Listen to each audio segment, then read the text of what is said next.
Check 1 2, check 1 2, check. Check, check, check, chickadee, check, check, check, check, Check. check. Yeah. Welcome to the 98% podcast, where we hear real stories from real people, and I'm here with David Gladback. So David, tell us a little bit about yourself. Yeah. So, I guess a little bit about me. I just moved back to Lake of the Ozarks area and kind of moved back, towards family. We used to live up in Kansas City, lived there for, over 10 years at this point, and just wanted to get closer to family because we've got a growing family and really value that aspect of our lives. Sweet. So how do you know me?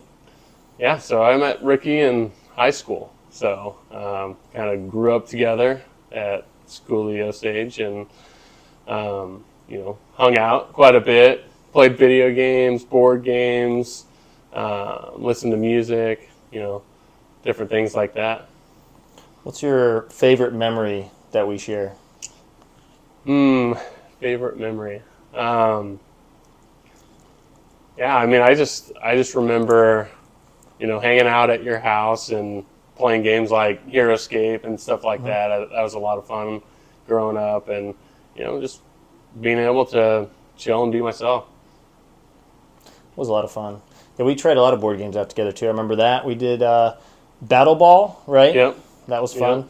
Yeah, I feel like anytime I got a new game, like you were up for let's figure this out, and we do it together, which was Yep. pretty fun. So that was cool.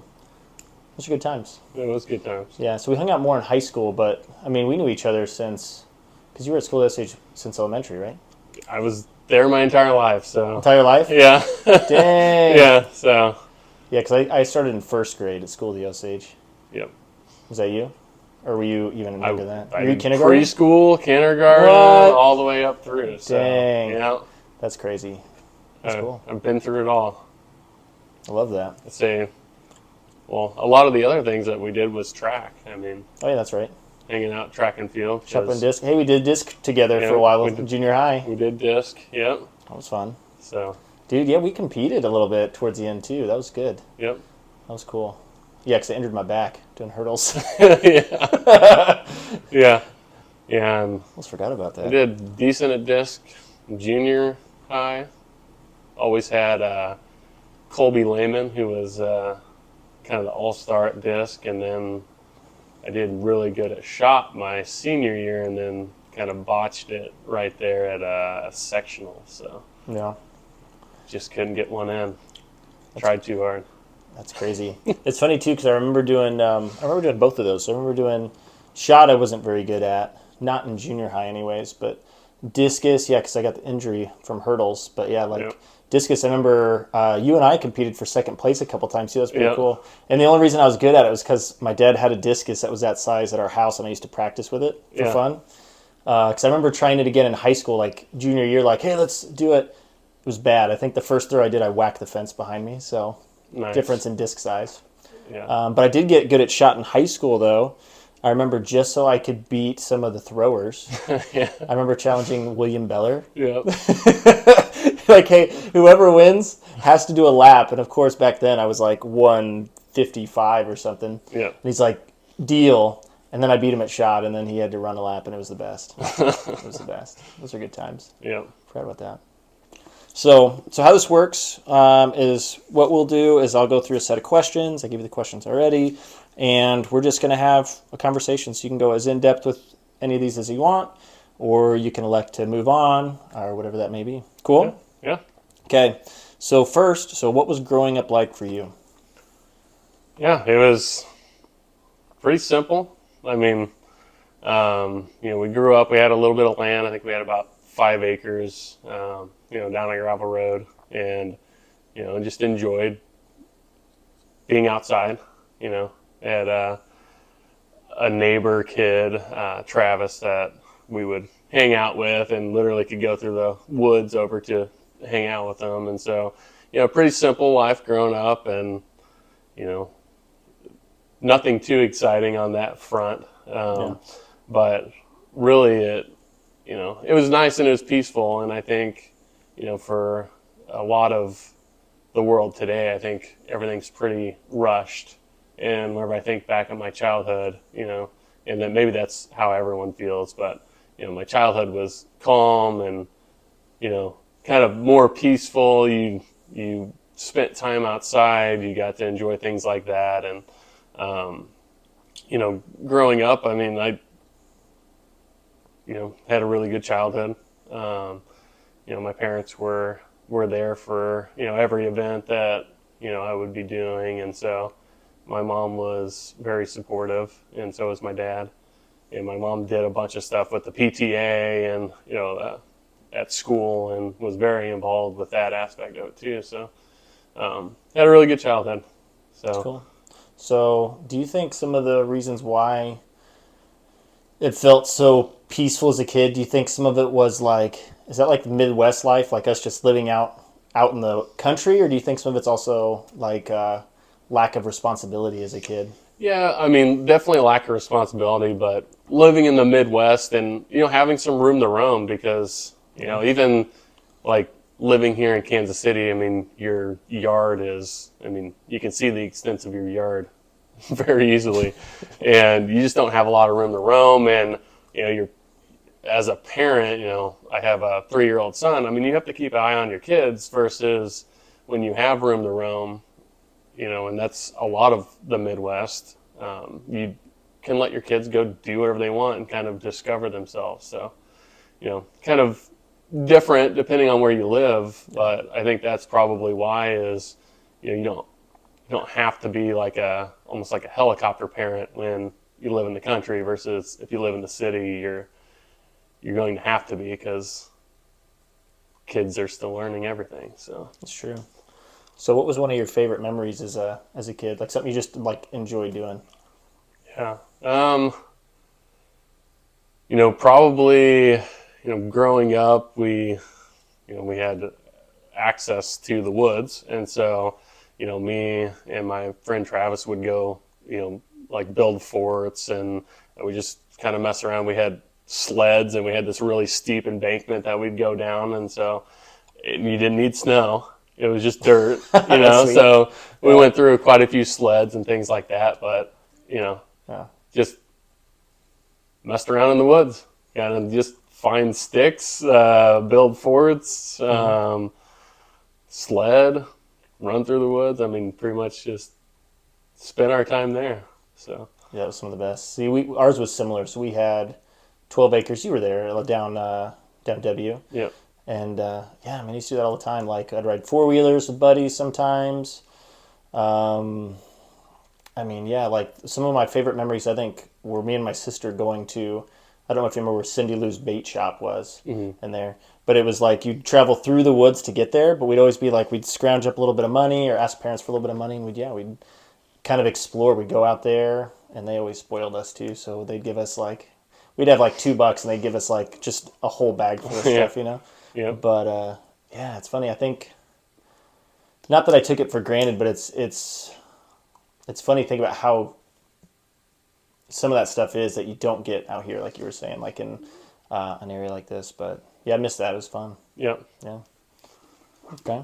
Cool. So now, let's see. So what's the biggest struggle that you've made it through? Yeah, and that one was definitely tough because I think we go through a lot of struggles, big and small. I did go through a period. This is probably 3-4 years ago where I had just a string of back issues and couldn't really get it under control.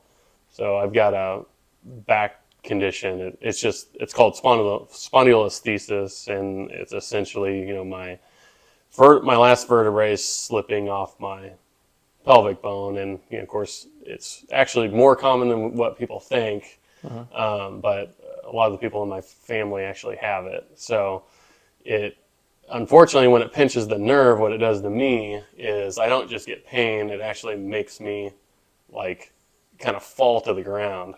Because when it pinches the nerve, it almost gives me like an involuntary movement. And so I was working out quite a bit. We ended up moving to our new house, and so I had some issues with certain exercises like squatting and things like that, where it would, you would actually hear it click, and then I would get some pretty deep swelling, and so that's kind of like on the mild side. And then I would have other times where when it slipped, it would just cause me to fall down, which thankfully that never happened doing any of those activities, because that would have been pretty bad. But it started when I was younger.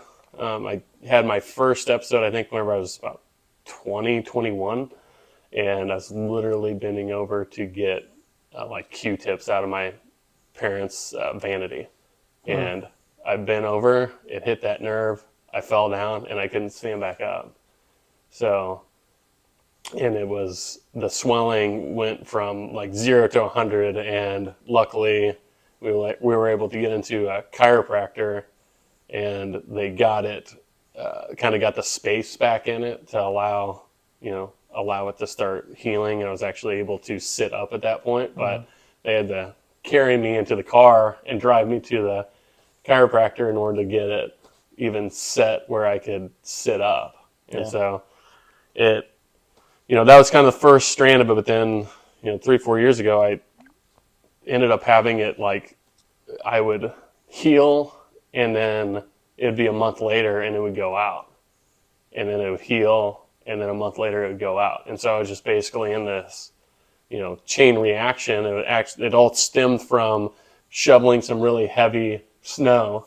My back went out that time, and then from that point forward, I just was in this repeat cycle. I could never get to where I was working out again. And so it's pretty devastating from like a mental perspective, because you just didn't know, like, the chiropractor, and I even went to the doctor, and they're just basically saying, well, this is what you should be doing. And so I was trying those things, but even just through daily life, it would end up going out again without even adding weights or anything to it. So it was pretty difficult. And, it wasn't until I basically started doing body weight exercises to, because I knew I was going to have swelling, because I had to do it essentially after the nerve pain went away, but I still had swelling. I had to start doing these exercises, and I eventually got to the point where I think I had done it for 3 months straight, and I think I'd built up my core and things back where it should have been, because prior to that, when you're having a back issue essentially every month or month and a half, I mean, your core muscles are just trash at that point, because you spend most of your time just sitting around and not doing much. So, and that happened over such a long period of time that, it was hard to get it built back up. But once I did that, then, things started to heal. I started to go. I went a long time, and then I did have another issue, but I actually found out most of my issues actually stemmed from sitting in an office chair. And so one of the big shifts that I made was doing a standing desk, because this sitting position, your body, essentially all of this stuff is finding this as a normal position. And so, I literally stand all day. I work from home now. I stand all day long, and it's helped me so much that I haven't had that back issue, knock on wood, in at least, I think we're maybe going on like a year and a half now. So it was tough. And it was tough on my wife too, because, we have a son. So, it's like when my back goes out, it's all on her. Yeah. That sucks, man. You hit a lot of really interesting things there too. And I was thinking, like, one, you talked about going to or doing body weight workouts, right, to help strengthen the muscles around it, which I think people take that stuff for granted sometimes, right? Like, a lot of those issues, it feels like, can be helped with just strengthening what's around it, right? Your core and the back muscles. Now, is this something, you said your parents had it, but is this like something that you feel like, Like there was maybe something that you did that triggered it, or do you think it's just genetic? Or I mean, people don't know this because they're seeing you sit here, but you're also how tall? 6'5". Okay, Yeah. so 6'5". So I didn't know if that was also something that happens like maybe with the taller people, or Yeah. So that specific condition can happen a lot from trauma, and so it's hard to say for sure because if Yeah. you start stacking up, okay, well, what does my dad do? What has he done his entire life? Well, he's done construction, and Exactly. so that can be chalked up to trauma. Yep. But it's very interesting because I'm officially diagnosed with it. My brother's diagnosed with it, but he was in the military. Okay. So Yeah. once again, could be trauma. Could be trauma. Yeah. Or it could be that we're genetically prone to it, and then you exacerbate the issue by doing those types of things. And in high school, I mean, I never had a problem with any of it. Obviously, you're still growing at that point, but hang clean is one of the things that I got really good at, and I was able to do a lot of weight. And if I tried to do that today, it would instantly cause that. Well, theoretically, it instantly cause it to shift because I actually had that issue in college. It was kind of after discovery of the real problem whenever it went out. I did have issues doing that, and that sliding forward motion to do hang clean is not great for what I have. Yeah.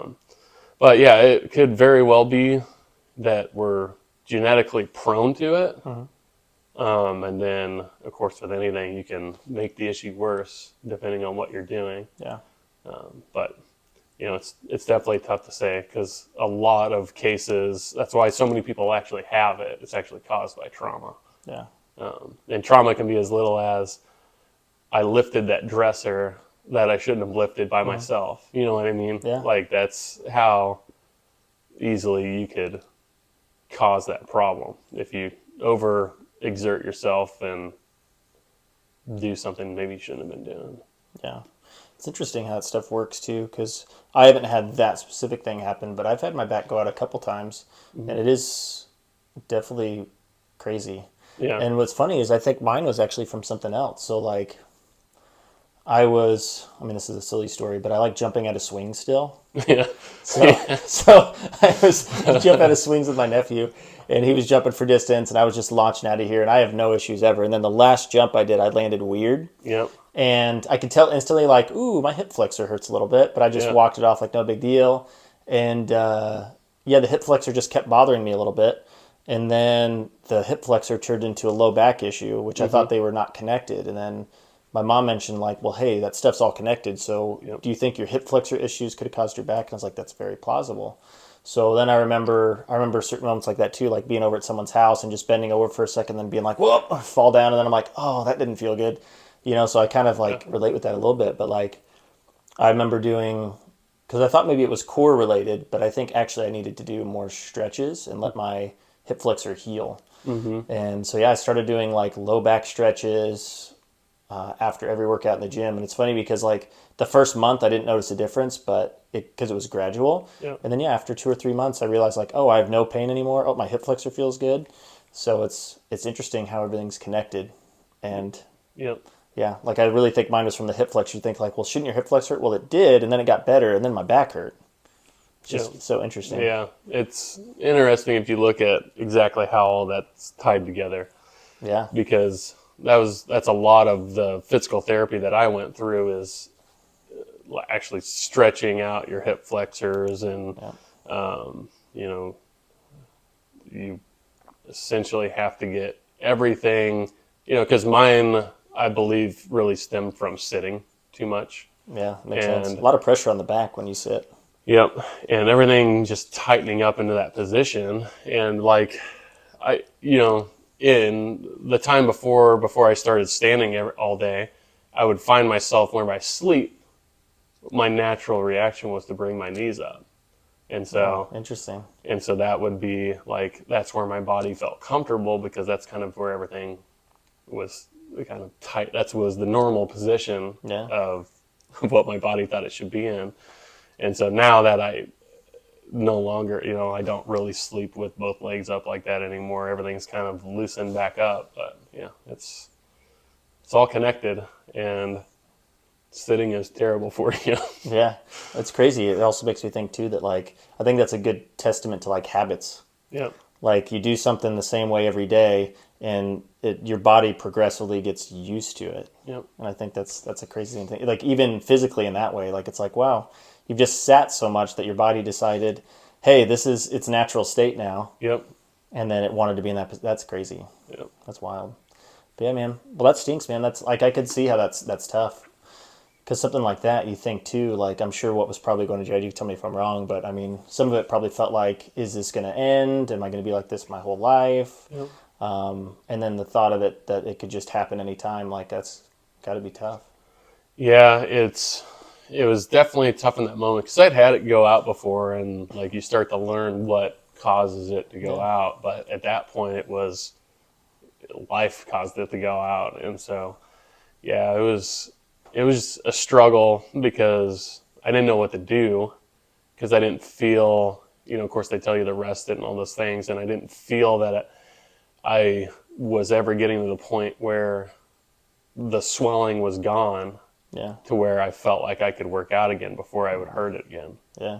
And so that was definitely tough, and that's why, the decision to more so work through the swelling and the pain of that was what finally did it, because essentially you're just like, well, what's the worst that's going to happen? Yeah. I mean, it's just going to go out again? Well, it's going to go out again anyways if I keep doing this. Yeah. So, yeah, I'm really happy that worked out, and it's something to say about staying in shape, because your body really needs it. Your body really needs to move, and it's something interesting. There's this guy on YouTube. His whole channel it's like his thing is like Stay Flexy. I can't remember what his name is, but he went through back problems, and his whole motivation is to stay flexible. And he talks about how when you're a kid, you essentially, you're trying out all these different movements. And so like you see your kid kind of running around and doing all this crazy stuff, and it's like, that's so good for them. And as adults, we're so rigid, we sit like this and we don't move. And it's like, you're essentially taking the movement part of you out, and you're replacing it with just kind of the stagnant. And that's much of what we do as adults, because that's kind of, I don't know, how we conform, right? That's what's acceptable. Yeah. But it's interesting because he goes through like all these things, and he's not really about lifting weights or anything like that, but more so training through flexibility. And so he does like jumping off boxes and stuff, because you're actually training your knees to absorb the impact. And so, it's kind of like the reverse, right? You're teaching your body something that you were really good at whenever you're a kid, to your story about jumping off of the swing, right? Still jumping off stuff. You're still jumping off stuff. So, I mean, as long as you continue to do that and you're working that part of your body, then you'll be able to continue to do that even as you get older, because your body's used to it. Yep. And it's not a shock to it, versus someone that maybe hasn't jumped off something in 15 years. Yeah. And they exactly. jump off something, then they're probably going to, I don't know, tear something or fall down, or, wherever it could be. But it's interesting, It's truly, if you don't use it, you lose it. Exactly. Makes me think of those videos where you see people on like running again for the first time, like people that are out of shape racing each other, and someone always falls and eats it hard, and you're like, dang. Yeah. They thought they could do it too. Yeah. But I don't think that like resonates with us sometimes, or that computes that, like, because it seems like, I ran in high school, but you don't realize like that's been a long time ago. Yeah. So it's interesting to see, but yeah. And I think, to your point earlier, I think the rest, and I think you said working through the pain, I think that's an important aspect too, is I think we have to find that balance between like working things out and getting stronger and then the rest aspect. And I think sometimes we get confused and think like, oh, I'm just going to rest. Mm-hmm. But to your point, right? Like if you're not using it, you're not going to get any better. You're just resting. Like, Yep. so like there's a time to rest, but then there's a time where you got to kind of work through the pain in order to strengthen whatever you have going on. Because Yep. I mean, they say flexibility and strength reduces injury, Mm-hmm. right? If you're stronger, if you're more flexible, your body will be injured less. It's just like it's proven. Yep. So it makes sense. Cool. Okay. So now, what are you currently going through that's positive or negative that you'd like to share? Sure. Yeah. So I think I mentioned earlier that we moved back near family, near like the Ozarks, and we bought a house that ended up having mold in it. Which kind of long story short on that, it's getting taken care of at no cost to us, but it was one of those things where you move into you're getting ready to move into the house, and your dad actually finds it, and you're thinking to yourself, well, I'm moving here in basically a month, and we've got to get this all figured out because we have, I've got a 3-year-old, I have a wife who's pregnant, and it's like you don't want to have them living in a house with mold. And so that was tough to deal with because you just want to keep your family safe. And we were already, our house was sold, this is already happening, like there's no turning back from it at this point. Yep. And so everything ended up working out, and it's working out for the good of everything. There's benefits to what happened, and we'll have new flooring down there. We were just going to deal with the old carpet that was there, and there's definitely some benefits to it. But as far as like the last week, we had to because we have just window air conditioners in there, and they're running fans to exhaust the basement to make sure the mold doesn't go anywhere else in the house. So they're basically stealing the air conditioning out of the rest of the house. And so it's very hot. And so we ended up moving with my parents whenever it was, basically 100 degrees on Monday, because it's still 87 in the house, even with air conditioners running. So tough to deal with. And, our son has gone through a lot of changes, new school, new house. Then we had the window air conditioner in his room, and that's a new noise. And so he's been having some sleep trouble. And then now we've been at my parents. And so we've been kind of struggling with the whole sleep thing, and we don't want to put pressure on him right now to go back to the way he was sleeping before, which he was sleeping through the whole night, because he's still potty training. He's getting very close on that. The new school thing, so he's learning new friends. And then to top it off, now we're not even in our new house. So you kind of compound all those things together. You got to give them a little grace. For sure. Yeah, and it's stressful. Yeah. Yeah. So very stressful. It's crazy though too. Like it's cool that everything's working out though at the same time, right? Like even though it's stressful and it's like it sucks, like it sounds like it's actually going to be a long-term benefit. Actually. Yeah, and we prayed about it a lot. I think that's it's easy to take tough situations and make it all negative. Of course, yeah.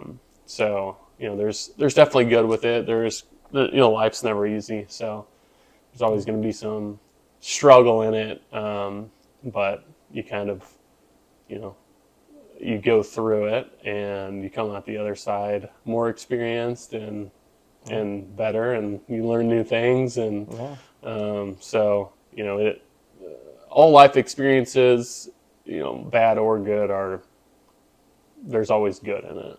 There is, yeah. So, we talked about that in our car ride yesterday. We talked about pain and the importance of how, like, we grow through pain, and sometimes like we wouldn't be able to grow without it, or even if we did, it would be very long. It'd take a long time. So yeah, and you learn more through doing something that you're uncomfortable with than doing something that you're comfortable with. Exactly. Because if you do only the things that you're comfortable with, then you really just won't grow as a person, and you won't kind of expand, learn new things. So. Agreed. Yeah. Okay. So, who is someone that has changed your life that doesn't know it?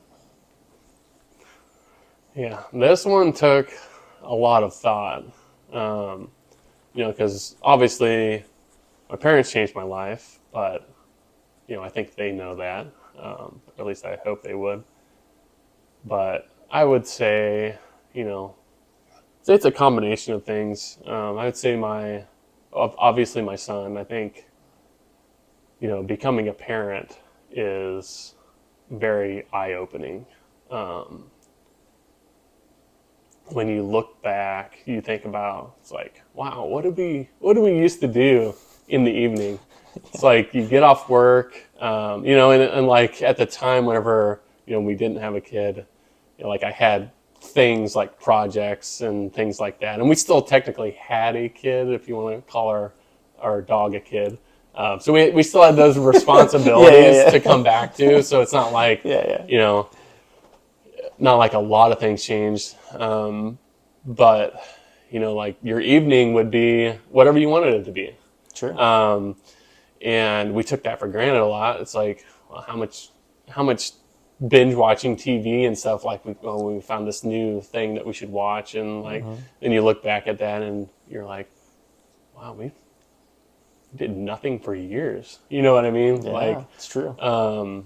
And that wasn't the only thing that we did. Like I had my project car, I was working on it, so I spent a lot of time on that, and I had a lot of evenings where I'd be able to do that in the garage, and we of course went out on dates and did all that stuff. But you kind of really look back and you're like, you really do, you don't realize that you have something until you lose it. Yeah. And it's not that it's a bad thing. It's just that whenever you have a kid, your whole responsibility shift. It's no longer about taking care of yourself. It's about, how do you provide for your kid? How do you teach them? How do you, make sure that there's food on the table? Of course, all those things, And, we've been very blessed with everything that we do. But at the end of the day, it's a complete just mental change, So, and you start to see that shift because you actually find yourself getting a lot more things done. And that's why I say we've wasted years, because whenever you look at what we accomplish in a day now, we're probably accomplishing twice as many things, because on top of all the things that you would fill the 5 o'clock to 10 o'clock range with, now you're doing that still on top of everything that you're doing with your kid. You're making sure that you always got to eat, but you're making sure that your kid has things that will help them grow, as far as activities, and you just have that responsibility. And so I think that's probably a big one. And then the other one I thought about was, I grew up, as a Christian. We went to church and all that stuff. But kind of through college, I didn't really go to church. And even, after college, I really didn't go to church. And so, we got some friends up here in Kansas City, Lynn and Dallas, that, they invited us to their church. And, we kind of called that home. And, they have a really good, pastor there. It's Journey Church International. And so they do a lot of sermons and things that really hit home. But I would say, I think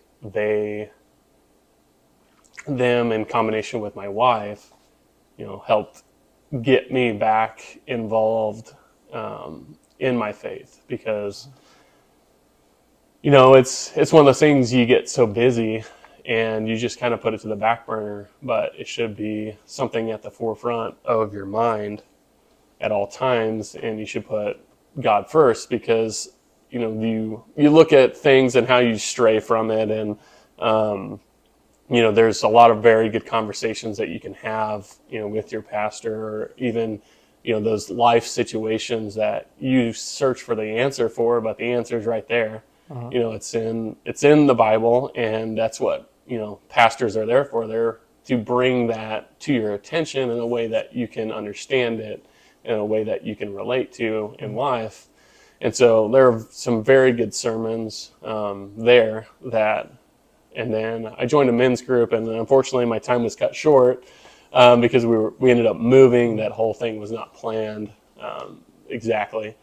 So I joined a men's group, and it's something that a lot of guys don't share things that they're going through. Yeah. Because of it's almost you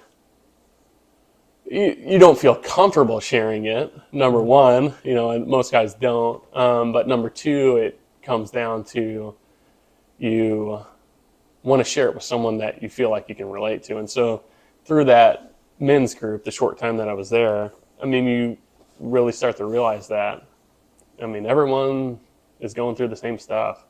And it's, there's so much to talk about, and life is tough, and we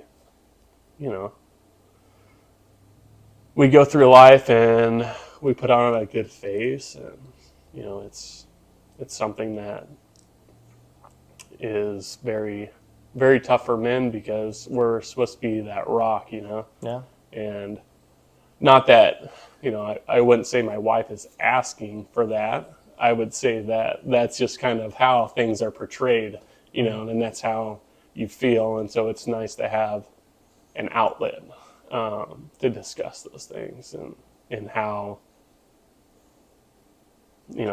how they got through it, if someone's already gone through it. And that's really what a men's group is about, is to have that actual connection, discussing the Bible and what it says, but also how you relate to the passages, and how you have overcome things that those are tied into. Yeah. So I agree. And I think that's something that's missing, hence also this podcast, why we're doing it, right? Is like, I think that connection, and I think with social media and news, we lose track of like what it is to be connected with people, right? And like what is normal.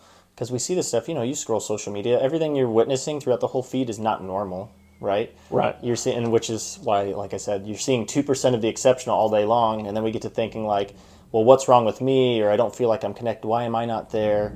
And it just can really play with you when you realize that like that's actually not reality, right? Yeah. So I think it's important for us to find people we can connect with, right, and be able to share and realize that like we all are actually going through similar stuff, and we should talk about it. And I think it's important for everybody, but I think actually right now I think it's very important for men right now, and I think that's been lost. And it could be an environmental factor of us just like you said, like having to be strong, keep things inside. I've also read a few things that said that might be also the natural state men process things is more internally rather than having to voice it to people. But either way, I think it's really beneficial for people to have that space to do that. Yeah.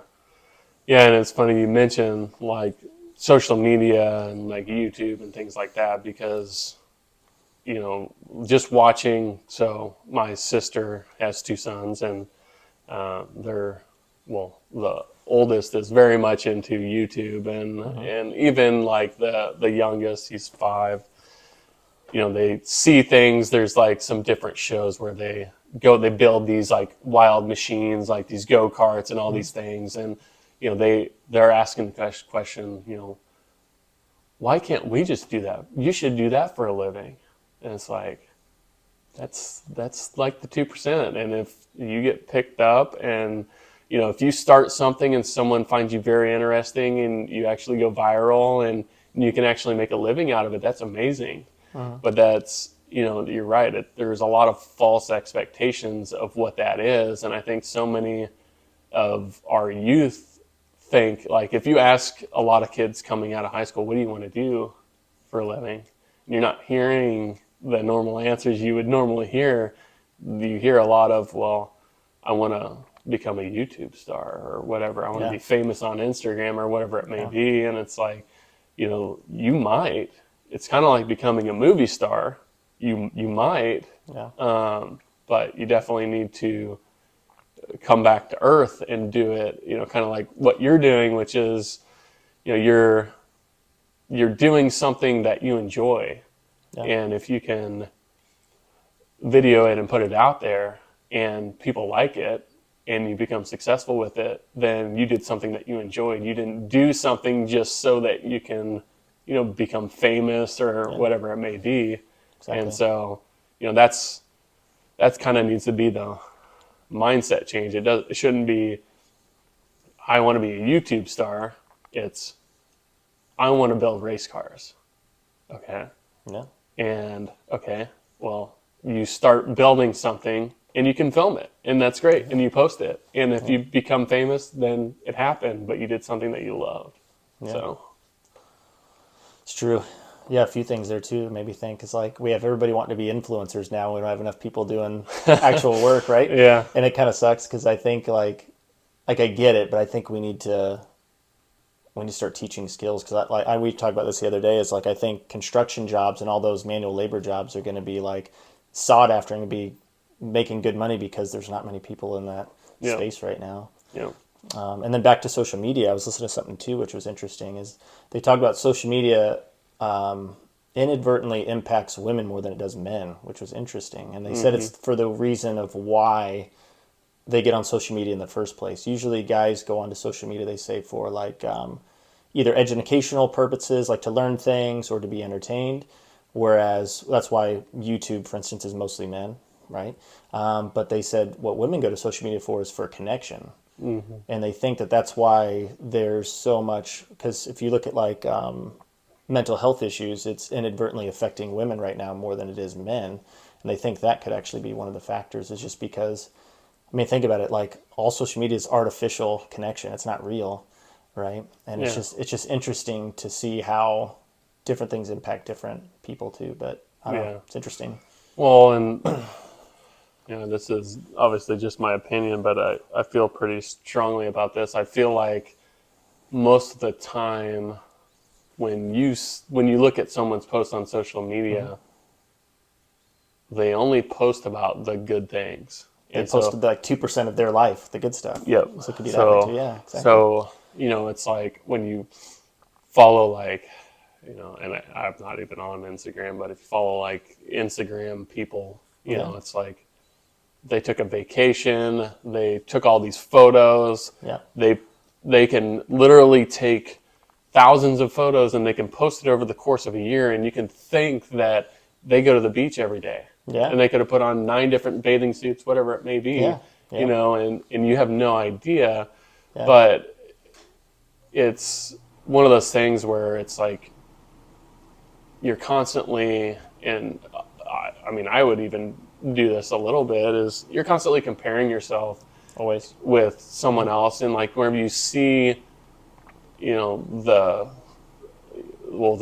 so-and-so got this new car, they just went on vacation. Yep. And it's like, well, why can't I do all those things? You know what I mean? And it's not that we couldn't, but you're just sitting there, you're comparing your life, and then there's a lot of people that end up comparing their partner to, oh, well, why don't you ever post about me on social media and things like that? And I'm one of those, I was very upfront with Chelsea about this. I don't post on social media. Yeah.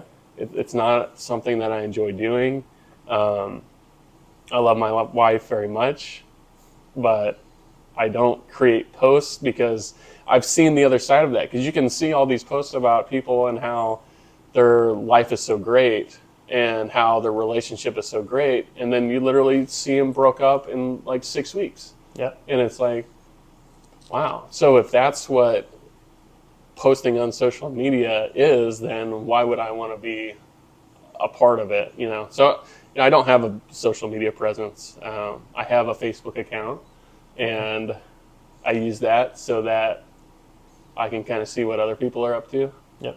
And, because my cousins post on there, it's like when they go on vacations. And so it's more like almost like a feed for what's going on in the world without having to call every single person up. Agreed. But yeah, that's my thoughts on it. But some people really enjoy it. Yeah, agreed. Yeah, there's a few things there too I was thinking of. So comparison is the thief of all joy. Don't remember where I heard that, but I think that that's totally true, because I think, one, you're comparing yourself to what you see from someone, right, which is very limited. And what's interesting too is I think we also get upset, and you mentioned this, is like, that's what we want to do. Like sometimes, like, I could do that. I could be where that person is. Yep. But could you? Because you think about it, like, so that person got there because of also all the pain and struggle they went to. Are you willing to go through that? Are you willing to have a drug addiction that you overcome? Are you willing to have 3 failed marriages? Or you know what I mean? Like, people don't think about, like, that person's there because of all of this, right? And it's interesting, but to your point, like, people don't post that stuff, right? People see like the going to the beach every day and all that stuff. So you tend to think like, oh, dang, well, what's wrong with my life right now? Yeah. When there's nothing wrong with your life. You are actually living the normal life, and I guarantee that the person that you're seeing is living a similar life, if not maybe even worse. Yeah. Right? So which makes the fact that they feel like they have to compensate by sharing beach photos or making their life look really good. Yeah. Posts aren't as interesting though, Ricky. If you post a picture of your brand new car and you say, just bought this car, it's going to cost me $1,000 for a month for 7 years. Yeah. It's not a very exciting post. No, but that's the reality. Isn't that what's funny? And I think that's true. So that's a good example of like where if you just pay attention to the surface, like that's what we see and that's what we associate with. When you actually think, like, if you actually look into it and think about it, like, none of that's real. Yeah. As far as like how we perceive it, maybe isn't real. Right. Yeah. It's not as simple as so-and-so got something new. It's exactly. So-and-so either worked their butt off and paid cash for it first, which is amazing, or they got a loan out on it and they made that decision, because a lot of my decisions are based in, I eventually want to be, financially free. I want to have, I want to own the things that I own, and I don't want to live my life making payments. Yeah. Which is tough, because the way that everything operates, there's a flip side to that. And I mean, if you would have bought a car pre-COVID, brand new at 0% interest, you would been in really good shape. Now that interest rates are up and the cost of borrowing is just horrendous. So, but yeah, I mean, there's pros and cons to everything that you do, and there is. Yeah. Hindsight's 20/20, as they always say. It always is, isn't it? Yeah. So, and I know we strayed a lot from the original question, but I want to go back to you sharing that having a son was kind of like changed your life a lot. So, because what I see now is I think there's this. Well, first of all, like I've been doing some research and looking up stuff. Population is on the decline, which isn't good. Yeah. By the way, because people are having less kids, and I keep thinking about that, and it makes me kind of concerned, because I think, to your point, we think about like, well, the times before, like we think about all this freedom we have now and all the things we can pursue, the jobs, the careers we can do, and we think like, well, eventually we'll have kids when we're ready. One, I don't think that's ever true. I don't think you're ever ready to have kids. Mm-hmm. Is that fair to say?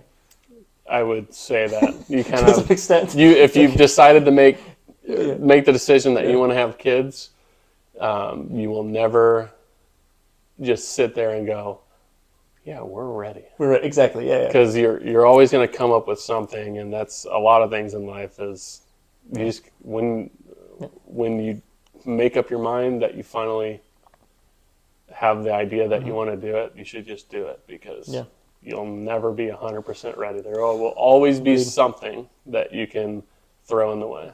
Yeah. exactly. I remember my conversation when we were going to have Rachel. We didn't even say we were ready. We're just like, so what do you think? Would you want to have kids?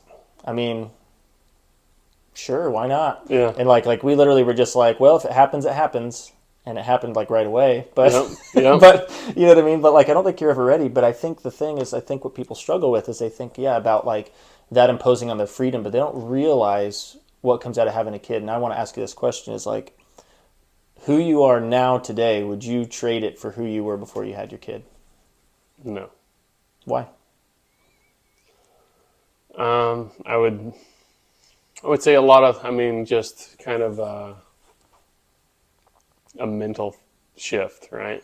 I think that I find more joy in the things that I do with my son than the things that I did by myself or with, well, I shouldn't say with my wife. That would not sound Yeah. proper. But a lot of the things that you do, I enjoyed doing all the things that I did with my wife, and we had a lot of fun. We went and did some different hikes, and there were like a lot of things like that. But as far as most of your day to day, I find more joy in having a son with my wife that we share in all those experiences together. Yeah.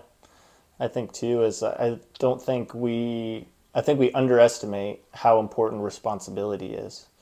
Because we think freedom brings satisfaction. It does to a certain extent, but I think responsibility brings satisfaction. Like being responsible for another life, like being able to raise a child in the way that you see fit, knowing that he's going to grow up one day and hopefully be able to take on the world as well, right? And I don't know. I don't think enough people think about that way. And most people that have kids, I don't think I've ever talked to anybody personally that said they regretted having kids. Yeah.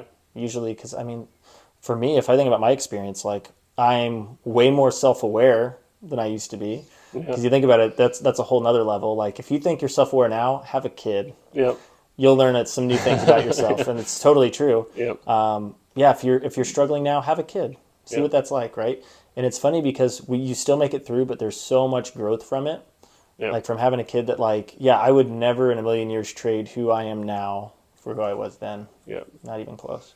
Your body will allow you to do things that you didn't think were possible. Exactly. Even in hindsight, I think about that too, because I remember my daughter, for the first year and a half, she woke up like every 2 hours. Yeah. And if I think back now, I'm like, how in the heck did I do that and go to work? Yeah. I don't know. When you're in the moment, somehow you adapt and you figure it out. Yeah. Yeah. Yeah. Our son, when he was younger, I forget, he had to have been like between like 18 months and like 2 years old. He woke up at like 4 in the morning or 3 in the morning or something crazy like that. And, he just couldn't go back to bed.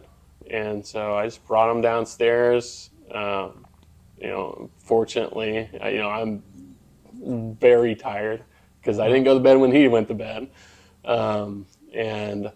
We just turned the TV on and I just laid there next to him and, I'd doze off every, 30 minutes and then, jump awake and like, okay, he's still here. We're still okay. And then once everyone started getting up, and I stayed awake that whole day, and we went to one of the like fun farms is what they call it. Like it was in the fall, and so we did that all day long, and I made it with hardly any sleep. Look at that. Yeah, and there's a lot of sleepless nights with kids, but it all works out. Cool thing is it's always temporary. Yeah. That's the thing too. It's like a struggle for a bit, but eventually, he's going to get older, and you're not going to have any issues with that. Yeah. It'll just shift to something else. Yeah. Okay. Cool. So now, what is a skill or talent that you like to share with the audience? Yeah. So, I guess I have different skills, and some more interesting than others, I guess. But I used to do cheer, and so I don't know if I could do it today, but I could do a back tuck. Cheer was something that I learned, some different skills with partner stunts and things like that. That would probably be the more interesting thing. The boring skills I have is I'm very mechanically inclined, so I can fix most anything. Tear it apart, figure it out, put it back together. Don't really need a manual unless it's required. You know what I mean? But on the cheer side, I mean, I did partner stunts. I did competition all through college, nationals competition with Missouri State University in Springfield. So learned a lot of cool stuff with partner stunts, and so something on the more interesting side, I guess. That's pretty cool. And what role did you do in cheer? So as a guy, You're not a flyer. You're not a flyer. So, I mean, call it a base, but I mean, as a guy, I guess you technically just call us a base, but guys throw the girls, they do all the partner stunts and, basket tosses, all that stuff. So we got to do some pretty cool stuff. And we had we had a girl, Ariel, she actually did acro prior to coming to Missouri State. And we did some things that were like double backs on basket tosses and stuff that, technically, well, you can't perform and do stuff like that because you get in trouble. So I think it was a double. I don't think it was a triple. Wait, you can get in trouble if you do anything too risky? Yes, because there's been people that got injured. And so they do have regulations on what you can and can't do because they don't need to have cheerleaders coming down on their heads. Because imagine when you do a basket toss, I mean, you throw a girl 20, 25 foot in the air or something like that, and they're doing a flip, and if they come down wrong, you're catching them upside down and things like that. So it's definitely, on the riskier stuff, if they don't know where they're at, they could become seriously injured. That makes sense. Makes sense. It's just also, it's so interesting to have a contest that they're like, you can't do this though.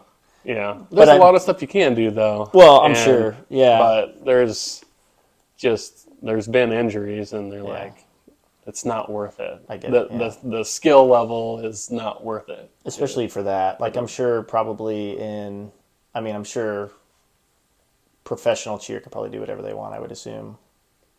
If they do anything like that. I don't know. I don't know what it's like, but I'm sure I guess I don't really know either. I know it's big in college. Yeah. And so I don't think that there is a professional cheer organization. Yeah. It's mostly through college, That makes sense. So how do they do? I wonder. I've never paid attention to professional games like NFL or anything like that. Do they do things like that? No. They have. I never pay attention. They have the dance. That's dancers. it. Yeah. Dang. They don't do stunts and things like that. The cheerleaders it's mostly in college they have dance squad. Yeah. And so that's what that is. That makes sense then. Yeah. Okay, gotcha. I just didn't know if it was one of those things too. If it's hey, kids are kind of young and do dumb things sometimes, so let's not promote certain things. So I didn't know if there was another level where it's people do crazy things all the time. No. Wild. Well, I think I had heard that maybe one of the football teams had a guy on it, but I don't even know if that's I don't think they do anything like that. Yeah, it's interesting. So yeah, I don't know much about cheer, clearly. Yeah. Sweet though. Okay, cool. And then what's something you're learning about currently that you'd like to teach us? Yeah. I guess. I mean, that's a tough one. We're so busy with the house and things like that. So most of what I'm doing right now is just kind of a lot of what I already have done. I mean, I worked in, construction for over 10 years, well, professionally for over 10 years. And even as a kid working for my dad. But, a lot of what I'm learning right now is just, different requirements for heating and cooling, because there's just a bunch of stuff that's not built right on our house. And so it's going through and doing all the different requirements, and it's all pretty technical stuff that I think my dad would say, you're overanalyzing it, son. But it does matter. I mean, it's the difference between having a home that's comfortable and one that's not. It's like they put in a water heater that's not the right size, and obviously that's an easier thing to figure out. But it's all of the things have to work, and that's a thing that a lot of people don't understand about construction. And the problem with a lot of the houses that get built these days is they come out with all these new codes and all these green energy practices, and you're just having people just throw it into a building, and they don't understand how these things all work together. And you have all the different trades that don't, they're looking at their set of drawings and they're saying, well, this is what I have to put in. And it's obviously the architect and the engineer's job to design a building that's supposed to function properly. Yeah. But the problem with home construction is you typically just have a set of architectural plans that have been thought through. And and I say thought through, there's going to be a lot of details missing anyways, because it's just a guide to how to build it. It doesn't tell you exactly how to build it. Yeah. But a lot of that stuff's just not coordinated, and it goes all the way from, like, our roof is a pretty good size, and, you're supposed to have proper attic ventilation, and, so you're supposed to have a proper number of intake vents in your soffits and a proper number of exhaust vents, and that all has to be balanced because you want the hot air leaving your attic so that your air conditioning bill isn't as bad. Yep. And, our house is horrible. It's completely wrong.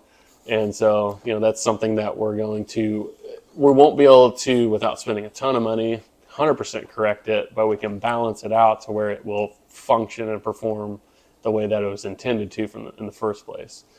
But that's the same thing with so many things inside the house, is there's just no consideration for how all these pieces tie together.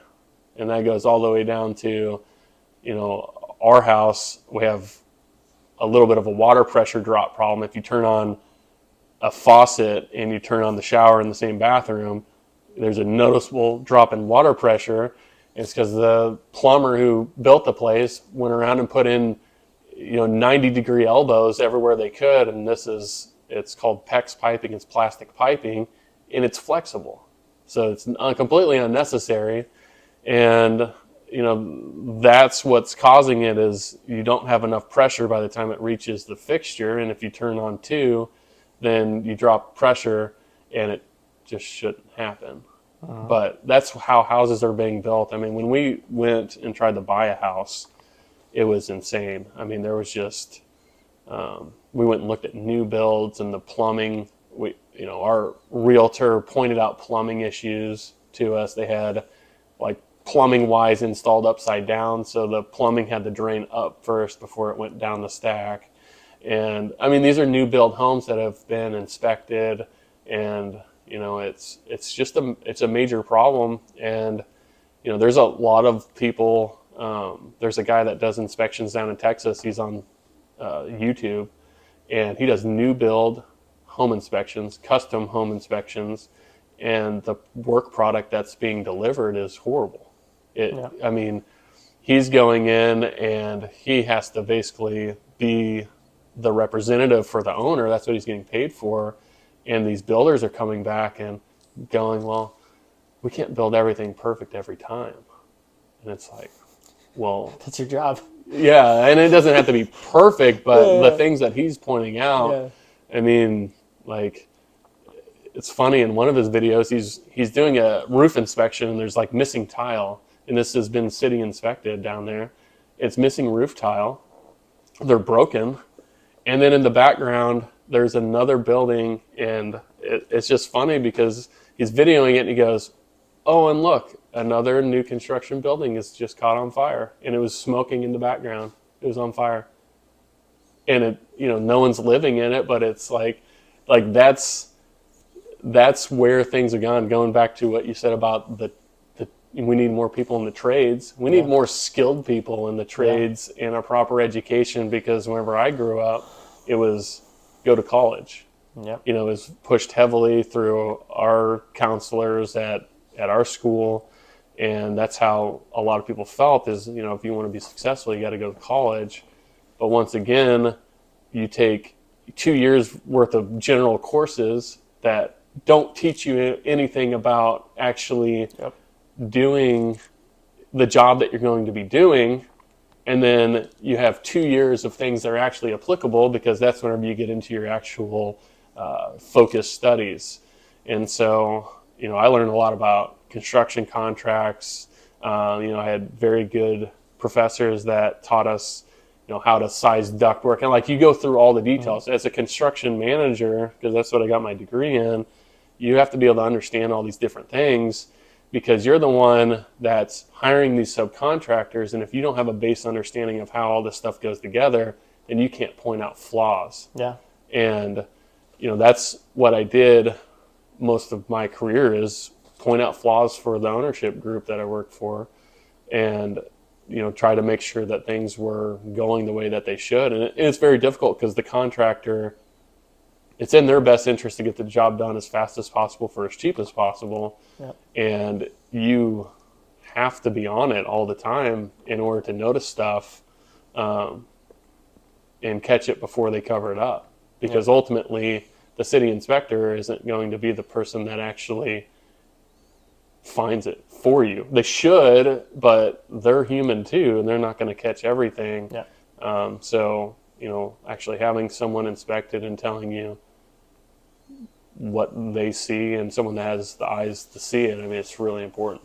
Yeah. So I'd say what I'm learning right now is, I've learned a lot about these things, but I'm also learning more so on the residential side. Some of the things that the engineers, because we did apartment buildings, so the engineers would actually size all the stuff that I'm messing with right now. And so this is like that aspect of it. This is the sizing part and how it ties together to make sure it all works. Yeah. It's awesome. It's funny, you make me think of a few things too. Like, one, it sounds like it's speed over accuracy, which isn't good. And you brought up a point too of like, you talked about the college, like you talked about college and stuff. And I think about, because I worked construction with my dad for a long time. Yeah. And usually the people he hired were the people that were very uneducated, right? Because those were the only people interested in doing like concrete construction work, right? Yeah. So it's kind of interesting to think about that. To your point, I think we do need more skilled people in those areas. If you could sum up your life to this point into a book, what would the book title be called? I'd probably try to think of something that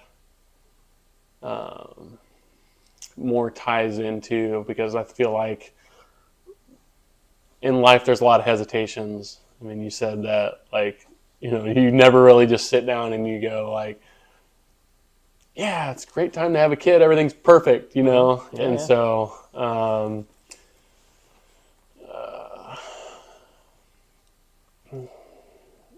maybe it's like, don't let hesitations shape your decisions, or something like that. Because I feel like, once I started to realize that, because, whenever I look back at, like, me and my wife were together for a long time before we got married. It was like 7 years. We were actually together. And so it was almost getting to that point where, was I ever financially ready whenever I finally decided to do it? And what I mean by financially ready was, I wanted to be able to afford the ring without having to get out a loan on it. You know what I mean? Yeah. So like, my whole thing has always been, because I'm very kind of logically driven, like a lot of this, and to a fault, because my wife's pointed this out several times. It's like, I've been told the same thing. It's very, we should do this because it's fiscally responsible, kind of conversation. And, so, I knew I was going to marry her, but I wasn't ready to provide the ring to do that because I didn't have the money to. And a lot of that came down to, I had student loans, and, I had made the commitment to myself on that, which was because I've heard of so many people that have student loans and they never pay them off. They do the graduated income plan or whatever it is, and it's like set up for like 25-year repayal, and it's like, I don't want to do that. I don't want to be paying this bill for 25 years. And so I set it. I was like, I'm paying $500 a month, which was more than what the monthly payment was. And I am not going to miss a payment until it's gone. And so I was able to pay that off in, 7 years. And I did the Dave Ramsey approach to that, which is, attack the highest. Well, you want to attack the highest interest rate with the lowest balance, because ultimately what you're trying to do is free up cash flow to go to the next one. So that's what I did with my loan. So I went through and I picked out the one. It's like, oh, well, this loan's $1,800. So what I'm going to do, I'm going to put all the extra on this one is $1,800, and the interest rate was 5%. And I had ones that were like 6 and 6.8, but those were like 8,000. So you had to pick one that was easily accomplished, and then you roll that payment into the next one, and you trickle it down until it's gone. And so that's what I did. But ultimately, I didn't feel prepared to buy the ring. And ultimately, I did just go ahead and buy the ring. I was not prepared to. But you look back at that, and it's like, we were together for 7 years, and we should have been married through that whole period. There really wasn't a hesitation to do it. Yeah. We ultimately decided that we were going to wait until she was done with pharmacy school, because her preparing for her tests and all that stuff, because of how late I asked her, right? And so, we ultimately waited for that to be over so that she could actually enjoy planning her wedding and all that stuff. But yeah, hesitations lead to you putting off decisions that you should have done and you were ready to make. And if you sit there and you wait for all of the conditions to be right, it'll never happen. They never will be. Yeah. So exactly. It's funny because we all overthink too much. Yeah. That's why, like, what have I heard? I think they said the practice. I don't know what it's called, but they used to say, like, if you're thinking about making a decision, count to 5 and then just do it. Yeah. Because if you've already thought about doing the decision, odds are you've probably already in the space where you need to make it. Yeah. So just count, and when you get to 5 or you get to 1, if you're counting down, just do it. Yep. It's really interesting.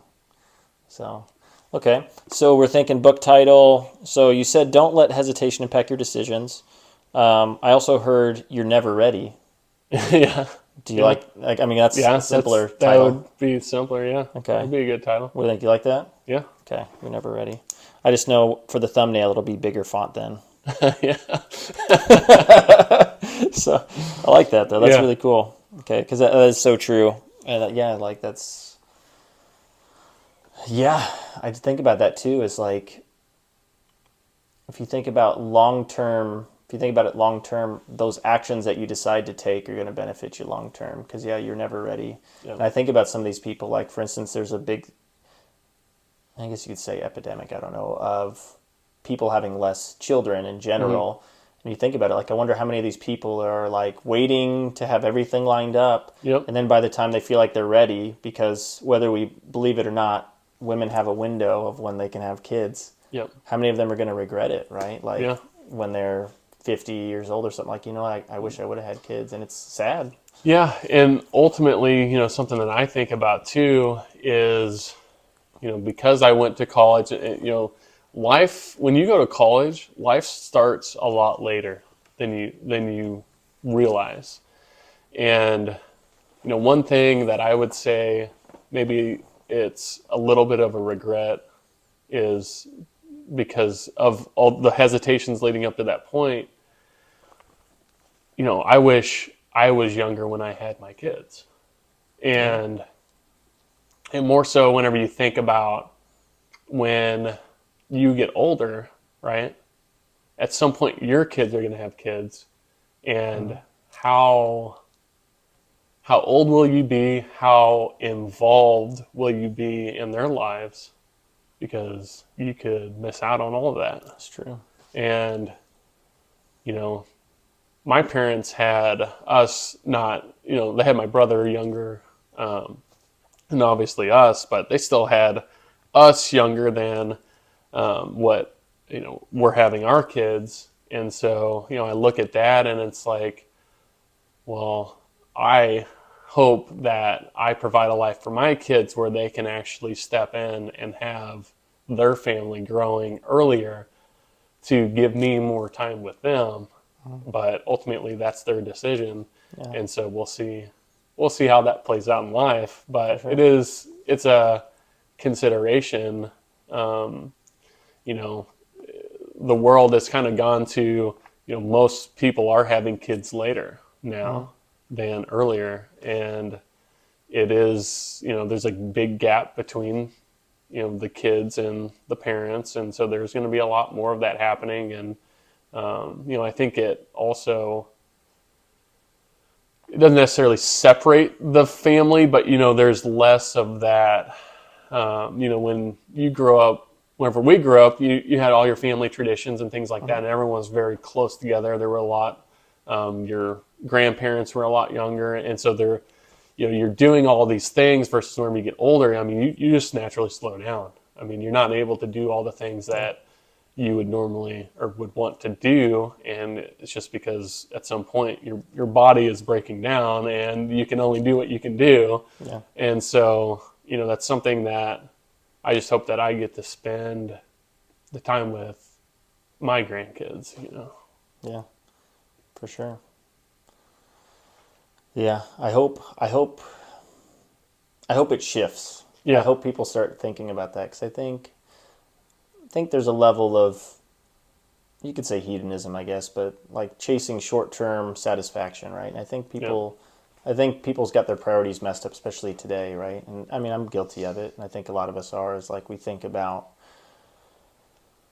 what will make us happy, but we're all thinking short-term. When I think at the end of the day, I think what actually truly makes people happy is, like kids, family, connection, people. Yeah. And it's not the money you have, the things you have, because you can't keep that. Yeah. Right. And you think about those memories. Like, rarely do our memories that people share. Like, rarely do I hear people talk about fun events that are just by cars, money. It's usually like, oh, this person I hung out with, or like my kids did this. And I think, I don't know. I wish people, I hope that people open their eyes to that, because I think it's necessary I think they're going to think about it long term. They're going to be grateful they did. Yeah. But then also, I think if you think logically speaking, like if we want to survive even as a species, we have to continue to have kids, right?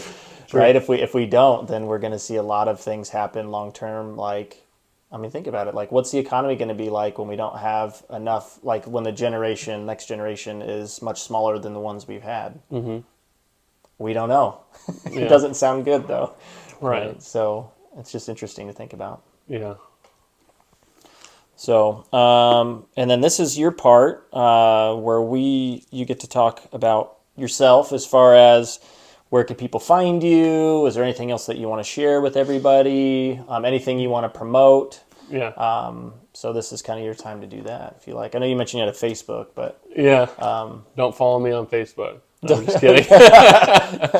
You won't find anything interesting. That's all I can say is Okay. I just don't post. I mean, for sure. I've just never been big into social media. So, where, as far as where they can find me, well, don't come searching for me, but we don't need any stalkers, but, but yeah, I just don't have a big social media presence. So, as far as, I guess, my message is, we really do in this country need to get back to, the values that, I'm a Christian, and so everyone will kind of take this a different way depending on what their beliefs are. But we got to get back to, what true Christian values are, and not what is portrayed. There's so many, you look at portrayals of Christians as on different movies and things like that. And a lot of us are portrayed to be, almost like crazy. People refer to them as Bible thumpers. You know what I mean? So Yeah. you kind of have this misportrayal. It's kind of like the extreme, and you can do that with just about any stereotype that you have. And so, I mean, really, it comes down to we're all real people. We all make mistakes, and it's really just getting back to, what I see as Christian values, but it's the values that are outlaid in the Bible, and it's the things that, ultimately from an extreme, it's the things that actually truly, the moral compass is what truly prevents us from being savages, essentially. And so, as much as there's different viewpoints out there about that, right? About Christians and what we stand for. At the end of the day, Christianity is what built this country. I mean, if you look at what Christianity does for society and what believing in God does for society, I mean, the reality is it's a better place. And, you may agree or disagree with that opinion, but it's what I see, because you start to look at, you look at the different riots that have happened and the different causes, and you start getting into what is the purpose behind that, what actually happened, you look at all these fundraisers that have come out, and it's like, well, where did the money go? And then you really find out where the money went, and you're like, wow, this is just completely corrupt. And unfortunately, corruption has infiltrated our country to the point where a lot of our values are being taken away. I mean, you're just seeing people act a different way, and it's really sad because we live in the greatest country in the world. I truly believe that, and it was built on principles that we should be standing up for. And that's, we talked about this. It's becoming more and more difficult to do that because everyone is so focused. Everyone is focused on their 8 to 5 job. They come home. They're focused on essentially getting all the things that are necessary to be done, and then what do? You entertain yourself.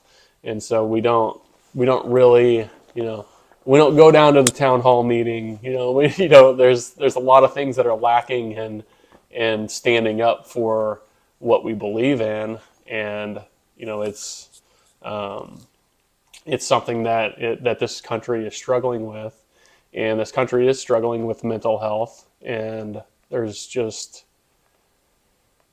there's always going to be this big push to make your job number one, when in reality, you really need to make God number one. And so that's important for me, because a lot of people search for in humans what you can only find in God. You're searching for, this perfect person or this perfect being, when in reality we're all so imperfect. And if you actually sit down and discuss those things, then you'll start to realize that. Yeah. And then you'll start to come together. People of differing opinion will come together. Yeah. So I agree with that. I think a lot of us have lost at least our ideals, right? Something to strive for. yeah. Whether it be whether it be they're Christian or not, I think most people would agree that a lot of the values that are there, that they're shared, right? Like, treat your neighbor as you would yourself. That seems like most people would agree, like that's a good idea, right?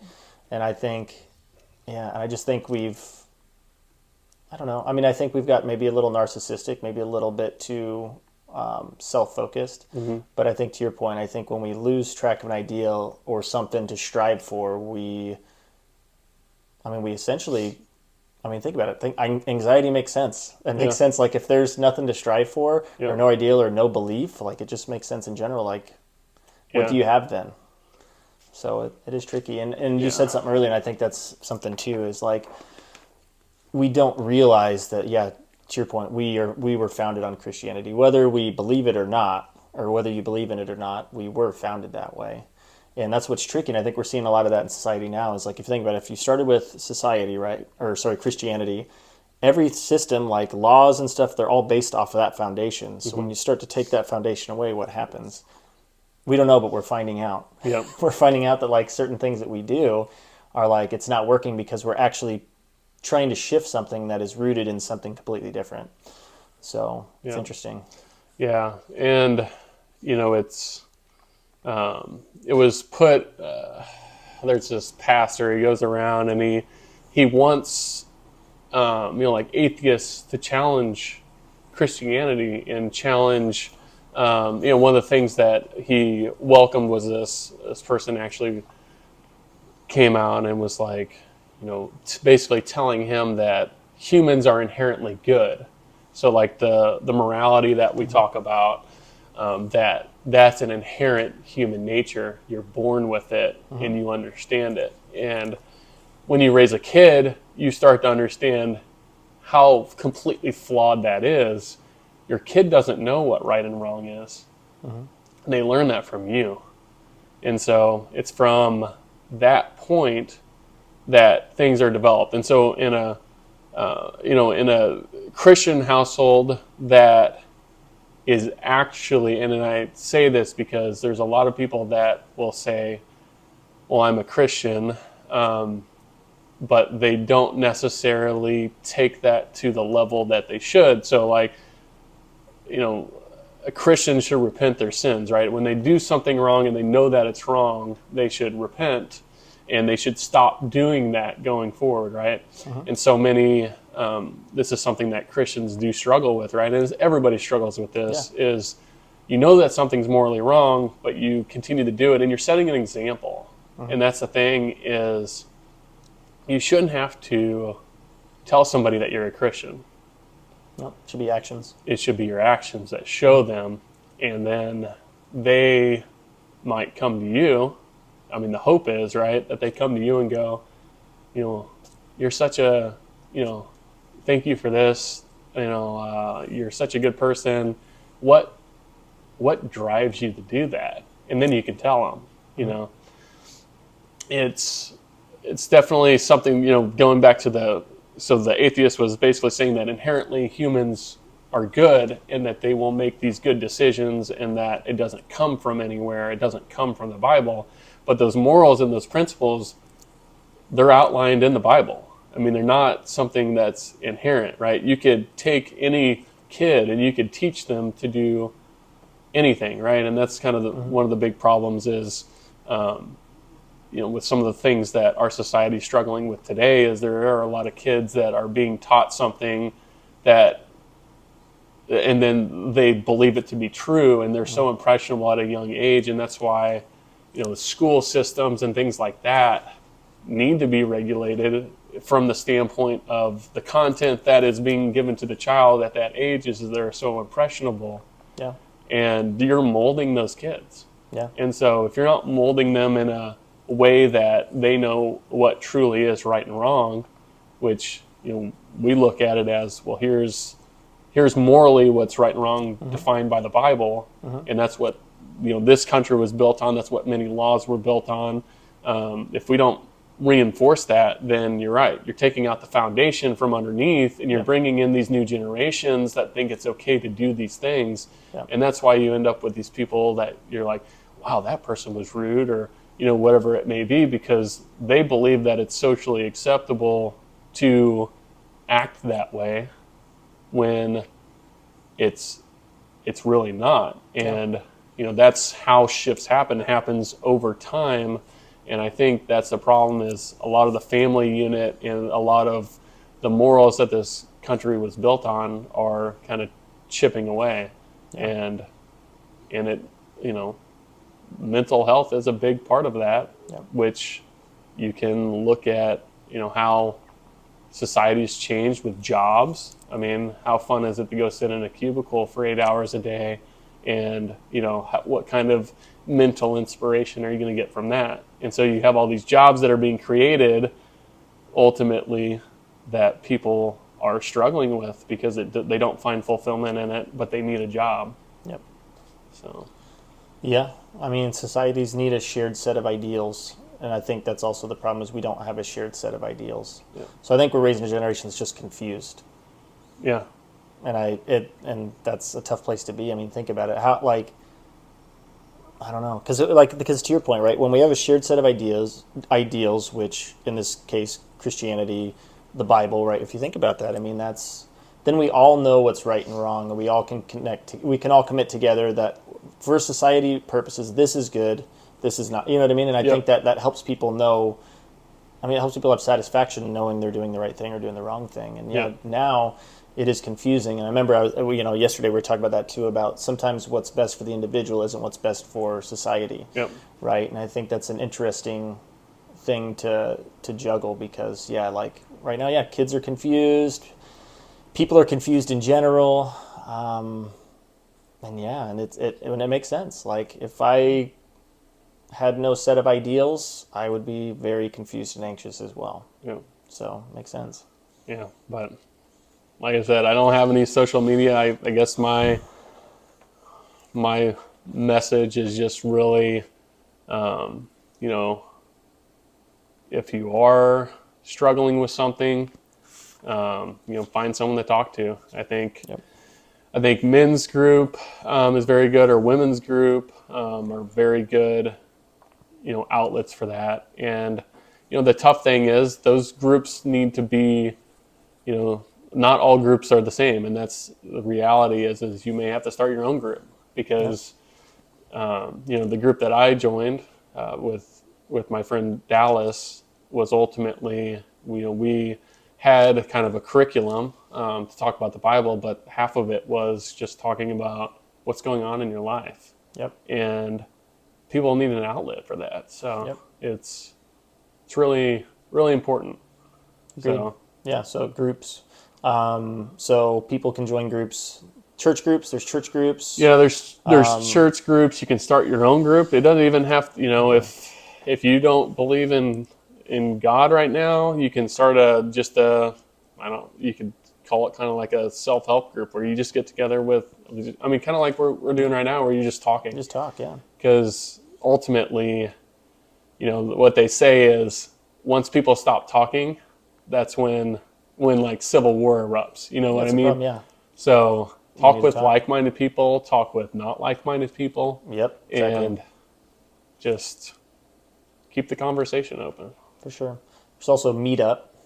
So Meetup? that's So I've hopped on there before, but Okay. that's just a little app where you can join different groups throughout your city.